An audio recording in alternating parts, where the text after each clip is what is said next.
خبر شامل کرتے ہیں سیالکوٹ سے report Haji Muhammad Nasir Qadri advertisement director P N P news H D. آج جی ایس ایل ایڈیشن 8واں بڑا مقابلہ علی 11 کٹہرہ اور موسیٰ 11 گڑھ کے درمیان کھیلا گیا، جسے علی 11 نے 9 وکٹوں سے اپنے نام کر لیا۔ پہلے بلے بازی کرتے ہوئے موسیٰ 11 184 رنز کا ہدف سیٹ کرنے میں کامیاب ہوئی، جس میں مجاہد سلہری نے 67 اور راجو نے 54 رنز کی شاندار اننگ کھیلی۔ کٹہرہ کی جانب سے کپتان ناصر الوی نے 3 وکٹ اپنے نام کی۔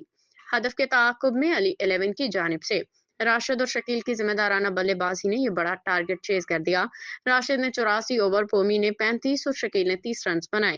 مقابلہ جتوانے میں اہم کردار ادا کیا۔ Man of the match G S L owner and sponsor Rana Sarfraz Rajput اور فہد ٹیپو کی جانب سے 10,000 کا انعام راشد، پومی اور شکیل کو انعام دیا گیا، جبکہ match changing performance Rajput family کی جانب سے ناصر الوی کو 2,000 روپے انعام دیا گیا۔ مقابلہ جیتنے پر ٹیم کپتان نے کھلاڑیوں کے امپائر کو انعامات دیے۔ ٹورنامنٹ کی پہلی جیت پر علی 11 کٹہرہ کو مبارکباد پیش کرتے ہیں۔